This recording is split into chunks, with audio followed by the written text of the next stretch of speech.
J'essaie de garder mes pieds légers et mes pas déterminés lorsque je marche sur le chemin de gravier.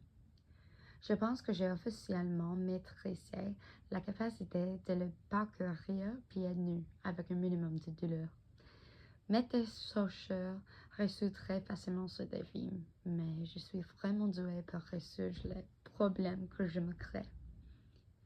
Des mèches de cheveux blancs sont toujours devant mon visage, dorés au soleil mais bronzes à l'ombre des immenses arbres d'ici. La brise estivale familière se lève, forte et chaude, transportant le poisson de la rivière et la fumée du barbecue jusqu'à mon nez. Ma mère m'appelle depuis notre petite caravane avec le bébé sur la hanche.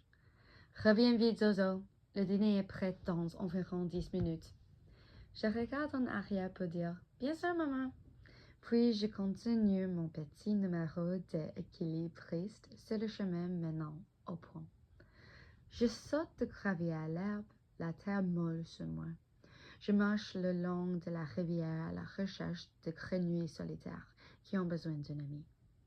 J'avance sur les berges peu profondes de la rivière qui coule et me ferai un chemin sous le pont en béton. C'est pour ça que je ne porte jamais de chaussures. C'est plus facile de passer de la terre à l'eau. Pieds nus est la véritable chaussure d'aventure. Au-dessus de moi, des voitures passent. Une autoroute secondaire traverse le pont sur lequel je me trouve. Le conducteur n'a aucune idée de ma présence juste en dessous d'eux. Le béton tremble et l'eau qui coule doucement ondule en dessus avec la chaleur circulation des longues. Le ventre de ce pont est cependant calme. Ici, c'est moins profond que le reste de la rivière avec des rochers qui dépassent le courant, des brindilles flottant sans souci et des herbes vaporeuses sur les rives boueuses qui se chuchotent doucement. Avec de l'eau jusqu'au tibia, j'aperçois une grenouille solitaire.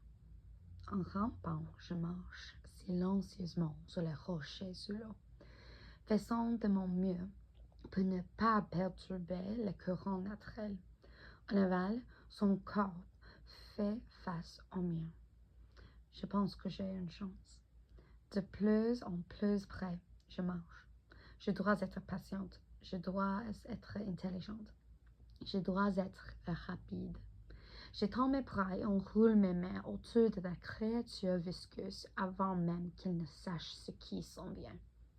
Mon corps tout entier tombe sous la force de ma capture et je me retrouve submergée dans les eaux peu profondes. En bafouillant, je me relève tout en m'accrochant délicatement à mon nouvel ami. Je crie de bonheur et cours vers la caravane. « Maman, maman, maman !» Je suis trempée quand elle me tend un hot dog nature dans un petit pain sur une assiette en polyéstrine. Je montre mes mains pleines et à mon tour mon petit ami grenouille. Elle me donne un de ses visages et pose mon dîner sur la table de pique-nique à côté de ketchup. Il sera là pour toi quand tu seras prête, chérie.